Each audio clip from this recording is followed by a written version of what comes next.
Welcome to Kenton's videos. Enjoy the video. In this video, I will show how to change forward focus exhaust. Start by parking on level ground, engage the parking brake, and jack the car securely. Remove the negative battery cable to prevent electrical shorts. Use penetrating oil on rusted bolts and let it soak for several minutes. Gather replacement gaskets, clamps, and the correct exhaust section before loosening hangers and removing brackets carefully. Begin under the car by supporting the exhaust with a jack and removing rubber hangers with a pry bar.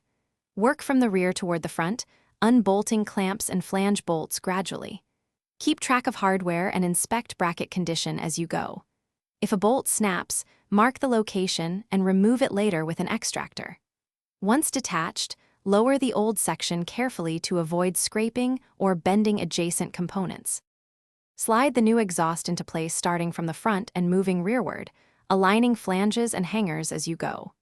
Use new gaskets at each flange and hand thread bolts initially to ensure proper alignment.